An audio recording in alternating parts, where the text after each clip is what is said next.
Now that everyone is happy with their design of the game, click on the Blocks button and let's code.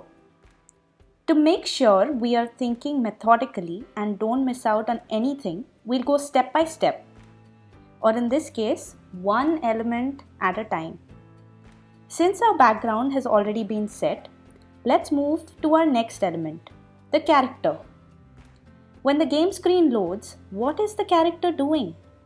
The character keeps moving down. If that's the case, then how does it move up?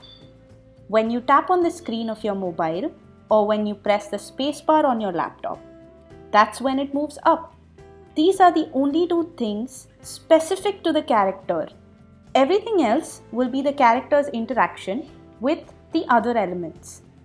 So first, we put in the block when game screen loads, and just like we did on the intro screen, we will put in blocks inside it. Look for the block that says move character down by. Drag it and drop it under when game screen loads. You can change the values by clicking on the point to drop down list. Select an option that you think works for you. Point 2 looks too slow to me. Let's check. Yeah, this is too slow. Let me try 1.2. Reset, play. That's too fast. Okay, maybe 0.4. Yeah, I think that works. The next thing we must do for the character is make it move up when you tap or when the spacebar is pressed.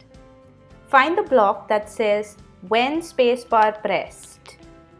When spacebar pressed. Again, it is important to remember that we do not want the character to move up when the screen loads, and therefore we must start a new sequence of code under when spacebar pressed. Choose the block move character up by and place it inside when spacebar pressed. Choose the options from the drop-down list to define how much you want your character to move up. 5. Let's try 5. Play. Too less. I'm going to try maybe 25.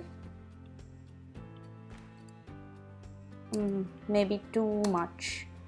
Okay. Last try. Maybe 15.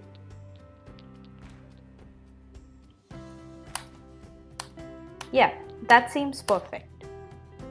Now why don't you guys go ahead and code all these blocks from memory and then click on the next video once completed.